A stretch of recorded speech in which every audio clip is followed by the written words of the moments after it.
Hello everyone, welcome back to my YouTube channel geography का lab. आज की इस वीडियो में हम लोग डिस्कस करेंगे 7 फरवरी 2021 को जो चमोली में ग्लेशियल आउटबर्स्ट हुआ है उसके बारे में। इसमें जानेंगे कि ये क्यों हुआ है, चमोली कहाँ पर है, किस रिवर पे हुआ है, वो रिवर का क्या सोर्स है और तमाम सारे एस्पेक्ट्स के बारे में हम लोग डिस्कस करेंगे। और ग्लेशियल आउटबर्स्ट क्या होता है और ये क्यों होता है, इन सारे टॉपिक्स को हम लोग डिटेल में डिस्कस करेंगे। इस पूरे लेक्चर का पीडीएफ आप मेरे टेलीग्राम चैनल से एक्सेस कर सकते हैं, जिसका लिंक मैंने डिस्क्रिप्शन में दे दिया है, वहाँ से जाकर ज्वाइन कर लीजिए। और अगर वीडियो पसंद है तो लाइक करिएगा, शेयर करिएगा और चैनल को सब्सक्राइब करना मत भूलिएगा। So let's have the main content. So what has happened, क्या हुआ है actually, let's take a quick glimpse. Uttarakhand के चमोली डिस्ट्रिक्ट में एक एवलांच ऑब्जर्व किया गया 7 फरवरी 2021 को, और उस एवलांच की वजह से एक ग्लेशिएटेड लेक था जो टूट गया और जिसकी वजह से फ्लैश फ्लड्स ऑब्जर्व की गई उस पूरे एरिया में, जोशीमठ के एरिया में। एवलांच क्या होता है बेसिकली, जैसे कि मड स्लाइड्स होती हैं, लैंड स्लाइड्स होती हैं, तो अगर एक मास ऑफ स्नो जो है वो तेजी से स्लाइड करता है एक स्लोप पे, ओके, मतलब ऐसे भूस्खलन होता है, लैंडस्लाइड होती है, तो जब पीस ऑफ स्नो स्लाइड करती है तो उसको हम लोग एवलांच कहते हैं। तो उस एवलांच की वजह से वहाँ पर लेक टूट गया, उसकी वजह से फ्लैश फ्लड्स आई और वहाँ पर जितने भी लोग रह रहे थे उस पूरे वैली में उनको इमीडिएट इवैक्यूएशन और रेस्क्यू ऑपरेशन करा गया। वहाँ की रिवर वैली में एक minor hydro electricity power plant था जो ऋषिगंगा पावर प्लांट था, और उसी के आगे डाउनस्ट्रीम में एक एनटीपीसी का निर्माणाधीन एक अंडर कंस्ट्रक्शन प्रोजेक्ट चल रहा था, जहाँ पर बहुत सारे लेबर्स काम कर रहे थे और वहाँ पर काफ़ी सारा कैजुअलिटीज़ देखने को मिली हैं। जो केदारनाथ फ्लड्स थी 2013 की, वो भी सिमिलर वे में आई थी। जो चौराबरी लेक था केदारनाथ के ऊपर मंदाकिनी रिवर पे, वो टूट गया था, उसका जो डैम था, नेचुरल डैम था, वो टूट गया था, जिसकी वजह से फ्लैश फ्लड्स देखने को मिली थी और लगभग 6,000 लोग उस टाइम मारे गए थे, जिसको हम हिमालयन सुनामी भी बोलते हैं। उस डिवास्टेटिंग लेवल का तो यहाँ पर डिस्ट्रक्शन नहीं हुआ है, लेकिन कैजुअलिटीज़ हुई हैं और इसका जो कॉज ऑफ अकरेंस है वो सेम एज जैसे कि जो केदारनाथ फ्लड्स हुआ था वैसे ही है। अब इस एरिया की ज्योग्राफी हम लोग देख लेते हैं। तो जो मेजर पार्ट ऑफ उत्तराखंड है वो बेसिकली हिमालयन माउंटेन रेंज पर बसा हुआ है पूरा, तो ये बहुत ही अर्थक्वेक लैंडस्लाइड प्रोन एरिया में आता है। और जो ये इंसिडेंट हुआ है ये चमोली डिस्ट्रिक्ट में हुआ है। चमोली डिस्ट्रिक्ट में एक टाउन है जोशीमठ, उसके आसपास ये इंसिडेंट हुआ है। तो जैसा कि आप लोग देख सकते हैं, इंडिया में जो उत्तराखंड एरिया है उसका नदर्न और सेंट्रल पार्ट में एकदम चमोली डिस्ट्रिक्ट सिचुएटेड है।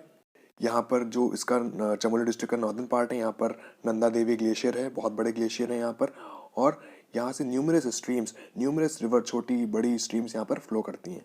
तो जैसा कि मैंने पहले बताया, पूरा चमोली डिस्ट्रिक्ट इसमें बहुत सारी इंपॉर्टेंट रिवर्स और ट्रिब्यूटरीज से पूरा क्रिस क्रॉस्ड है। इसमें जो मेजर रिवर है, that is the main river, जो है अलकनंदा, जो देवप्रयाग में से मिल करके गंगा रिवर बनाती है, और इसकी लेंथ टोटल 229 किलोमीटर है। अलकनंदा रिवर जो है ये 3641 मीटर्स की हाइट पर बालकुन पीक से ओरिजिनेट होती है, ओके। यहाँ पर 2 ग्लेशियर्स हैं जिनका नाम है भागीरथ खरक और सतोपंथ। इन दोनों ग्लेशियर से ये ओरिजिनेट होती है अलकनंदा रिवर। और इस रिवर का जो अलकनंदा रिवर है, इसका मेजर पोर्शन चमोली डिस्ट्रिक्ट में लाई करता है। उत्तराखंड में 5 प्रयाग हैं, यानी 5 प्रयाग हैं, 5 संगम है। संगम वो एरिया होता है यानी कि कॉन्फ्लुएंस जोन, जहाँ पर 2 रिवर्स आपस में मीट करती हैं आकर, जैसे कि प्रयागराज है जहाँ पर गंगा यमुना मीट करती हैं, वैसे उत्तराखंड में 5 प्रयाग हैं जो कि बहुत सेक्रेड हैं हिंदुइज्म में।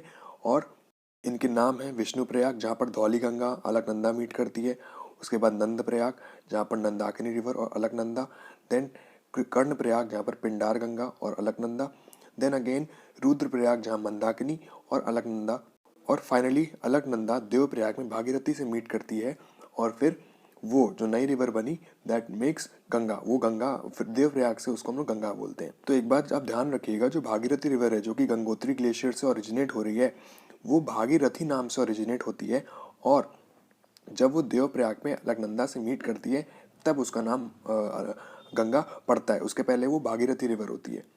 मिला के ये जो फ्लड्स हैं ये धौली गंगा रिवर पे आई हैं, जो कि विष्णु प्रयाग में मीट करती है अलकनंदा रिवर से, जो कि चमोली डिस्ट्रिक्ट में। तो हम लोग अभी अलकनंदा की और ट्रिब्यूटरीज के बारे में डिस्कस करते हैं, जो कि बड़ी बड़ी ट्रिब्यूटरीज हैं। अलकनंदा रिवर पे बहुत सारी माइनर और मेजर ट्रिब्यूटरीज आके मिलती हैं। तो पहली ट्रिब्यूटरी जो माना विलेज से एक रिवर निकलती है सरस्वती, जो कि अलकनंदा से मिलती है, उस प्रयाग को हम लोग कहते हैं केशव प्रयाग। उसके बाद और भी छोटी मोटी नदियाँ निकलती हैं, और जो मेन नदी उसके बाद आती है वो है धौली गंगा।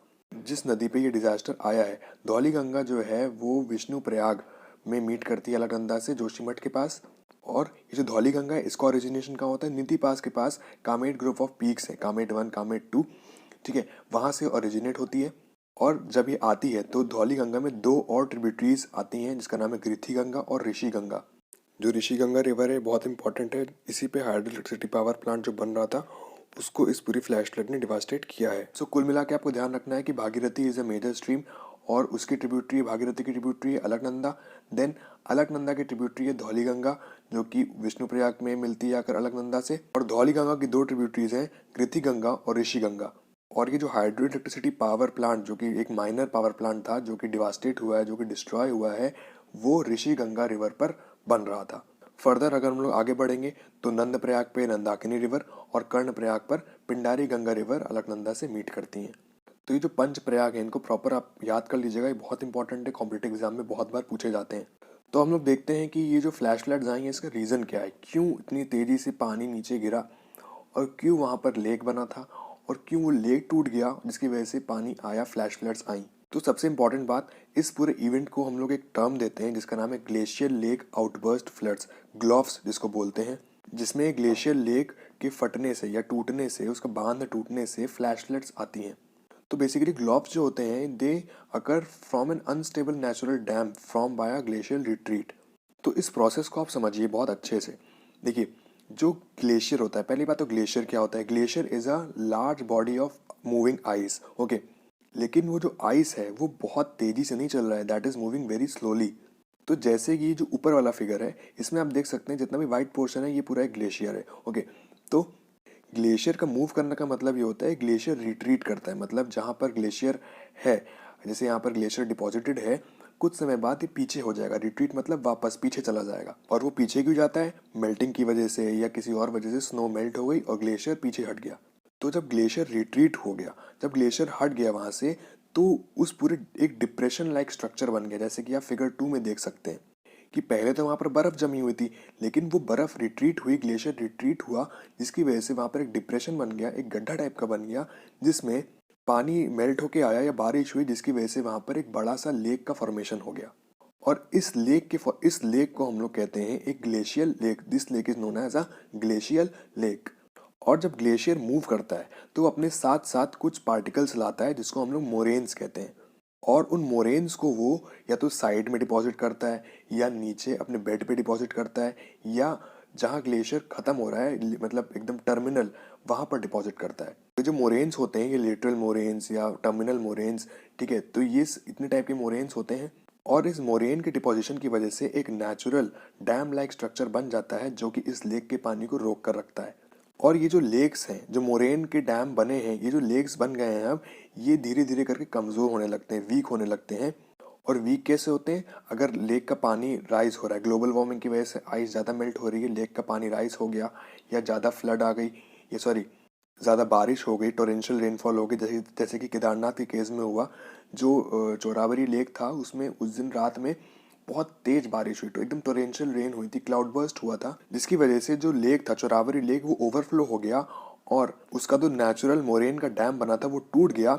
और लैंडस्लाइड्स भी आई थी उस दिन जिसकी वजह से वो टूट गया और जितना भी पानी भरा था उस लेक में वो सारा केदारनाथ वैली की तरफ फ्लैश फ्लड की तरह आया। और ये जो आउटबर्स्ट ऑफ ग्लेशिएटेड लेक है ये सिर्फ जो वाटर लेवल है इसके राइज होने से नहीं हो सकता है, और भी रीजंस हो सकते हैं।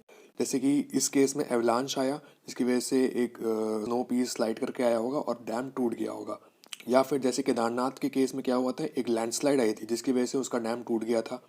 तो बहुत सारे रीजंस हो सकते हैं, वॉल्केनिक इरप्शन हो सकता है या कोई अर्थक्वेक हो सकता है जो कि बिलो मतलब सरफेस ऑफ द ग्लेशियर होता है, जो सरफेस ऑफ द लेक होता है वहाँ पर कोई अर्थक्वेक आया जिसकी वजह से वो डैम टूट गया और सारा फ्लैश फ्लड की तरह पानी निकल आया वहाँ से।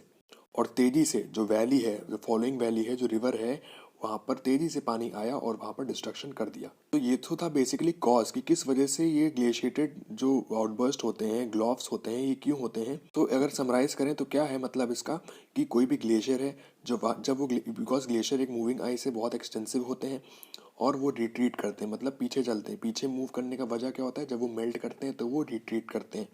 और अगर उन्होंने रिट्रीट किया तो जहाँ पर वो पहले थे वहाँ पर एक एक्सटेंसिव डिप्रेशंस बन जाते हैं जहाँ पर पानी जमा हो जाता है और ग्लेशिएटेड लेक्स का फॉर्मेशन हो जाता है।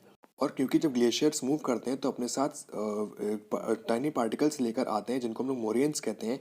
तो उनका डिपोजिशन या तो लेटरल मोरेन्स या टर्मिनल मोरेन्स के इन फॉर्म में डिपोजिशन होता है, जिसकी वजह से एक नेचुरल डैम लाइक स्ट्रक्चर बन जाता है जो उस पानी को, उस लेक के पानी को उस लेक तक कन्फाइंड रखता है। और सडनली उस नेचुरल डैम के टूटने की वजह से जितना पानी है उस लेक का वो एकदम एकदम निकल आता है, एकदम फ्री हो जाता है और बहुत तेजी से ग्रेविटी के इन्फ्लुएंस में वो वैली में डिस्ट्रक्शन मचाता है, जिसको हम लोग फ्लैश फ्लड्स बोलते हैं। तो एक्सपर्ट्स का क्या मानना है, एक एजेंसी है international centre for integrated mountain development, जो कि एक इंटर गवर्नमेंटल लर्निंग सेंटर है जो कि हिंदू कुश हिमालयास को स्टडी करता है। तो वो ये बोलते हैं कि पूरे हिमालयन एरिया में, पूरे हिंदू कुश हिमालय हो या पूरे टोटल हिमालय एरिया हो, हिमालयन माउंटेन सिस्टम हो, वहाँ पर ये जो ग्लेशियर लेक्स हैं ये एक बहुत ही कॉमन लैंडफॉर्म है। और जो न्यूमरस लॉफ इवेंट्स हैं जो देखे गए हैं, यानी ये कोई पहला दूसरा जो इवेंट नहीं हुआ है, ये जो इवेंट है ग्लॉफ का इवेंट है, मतलब ग्लेशियर लेक आउटबर्स्ट फ्लड जो होते हैं ये बहुत बार हुए हैं। लेकिन इनका स्केल छोटा होता है या अननोटिसेबल होता है या कोई भी डिस्ट्रक्शन नहीं पहुंचा पाते हैं। ओके, तो वो ये बोलते हैं कि ये बहुत ही कॉमन है और ये इसलिए होते हैं बिकॉज जैसे कि मैंने पहले बताया ग्लेशियर रिट्रीट की वजह से। और अगर हम लोग इस वाले इंसिडेंट की बात करें जो कि चमोली डिस्ट्रिक्ट में हुआ है, इसमें बेसिकली क्या हुआ, जब वो ग्लेशिएटेड लेक टूटा, कोई भी अभी ये बिल्कुल भी स्टडी नहीं हो पाई कि कौन सा लेक टूटा है, क्या हुआ है एक्चुअली। ओके, अभी सिर्फ रेस्क्यू ऑपरेशन हो रहा है और कोई भी अभी खबर नहीं है रीज़न, एक्चुअली रीज़न क्या था। इसकी स्टडी बाद में रिमोट सेंसिंग या जीआईएस के प्रोसेस से की जाएगी। सो बेसिकली अगर हम लोग ये देखें इस वाले ग्लेशियल आउटबर्स्ट में क्या हुआ कि जैसे लेक आउटबर्स्ट हुआ तो जैसे पानी आया किशनगंगा रिवर पे, वो इतनी तेज़ी से आया कि वहाँ पर जो एक Kishanganga mini hydro electricity power plant था उसको कम्प्लीटली उसने डिस्ट्रॉय कर दिया।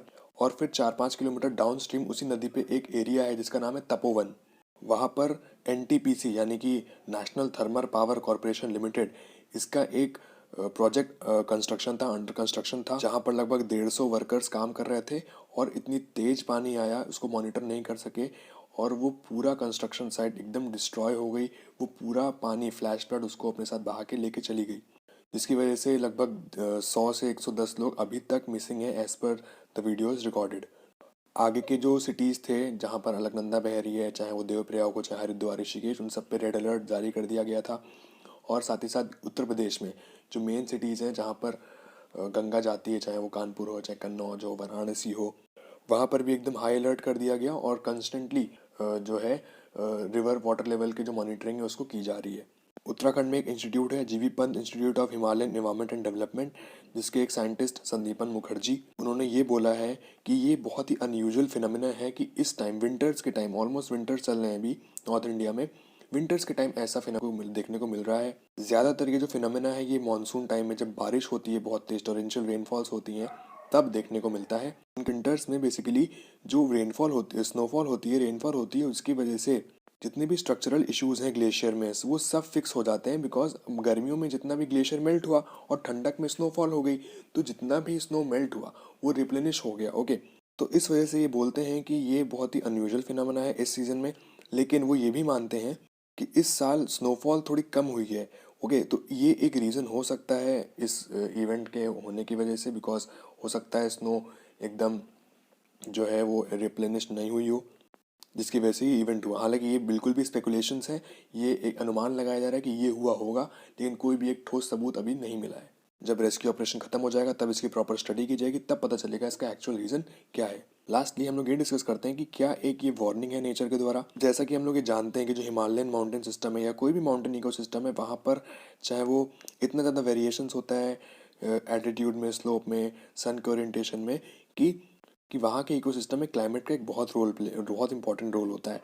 और जैसे जैसे अर्थ हीटअप होती है और ग्लेशियर मेल्ट होते हैं और वहाँ के प्लांट्स और एनिमल्स को बहुत स्ट्रगल करना पड़ता है, एक तो छोटा एरिया और क्लाइमेट चेंज, जिसकी वजह से बहुत ही ज़्यादा फेस करना पड़ता है। और साथ ही साथ अगर हम लोग देखें कि जो अर्थक्वेक का पूरा स्टेट है ये जोन 4 और zone 5 of earthquake risk map में आता है। इसका मतलब ये बहुत ही ज़्यादा वल्नरेबल है अर्थक्वेक के ऑब्वियसली होगा, बिकॉज हिमालय जो रेंज है ये इंडियन प्लेट और जो एशियन प्लेट है इसके मार्जिन पे सिचुएटेड है, जिसकी वजह से यहाँ पर अर्थक्वेक लैंडस्लाइड्स एकदम कॉमन है। और उसकी वजह से जो इतने अर्थक्वेक्स चमोली डिस्ट्रिक्ट में और जो केदारनाथ का फ्लड है वो भी विटनेस किया गया है, लेकिन और तब भी उत्तराखंड में इतने सारे डेवलपमेंट प्रोजेक्ट चल रहे हैं, हाइड्रो इलेक्ट्रिसिटी पावर प्लांट्स बन रहे हैं, 6 लेन रोड्स का प्रपोजल हुआ है, जिसकी वजह से वो सस्टेनेबिलिटी को बढ़ा नहीं रहे हैं बल्कि इन्वायरमेंट को और डैमेज कर रहे हैं।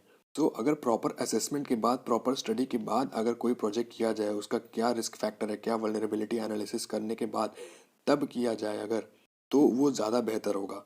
सो जो उत्तराखंड में इतने सारे डिजास्टर्स आया करते हैं, चाहे वो अर्थक्वेक, लैंडस्लाइड, क्लाउड बर्स्ट या ग्लेशियल ब्रेक्स हो, ये एक वेकअप कॉल है पूरे इंडिया के लिए, पूरे वर्ल्ड के लिए। ओके, सो इस पूरे जो कंटेंट का इसका source NDTV, down to earth magazine, ministry of Jal Shakti, government of India, central water commission, government of India, और जो आर्टिकल जिनको मैंने यूज़ किया है उसको, उसका लिंक मैंने डिस्क्रिप्शन में दे दिया है। साथ ही साथ टेलीग्राम चैनल पे आप ज्वाइन करिए ताकि आपको इसका पीडीएफ मिल जाए, और अगर कोई क्वेश्चन हो तो कमेंट सेक्शन में मेंशन कर दिएगा। और thank you for watching and जय हिंद।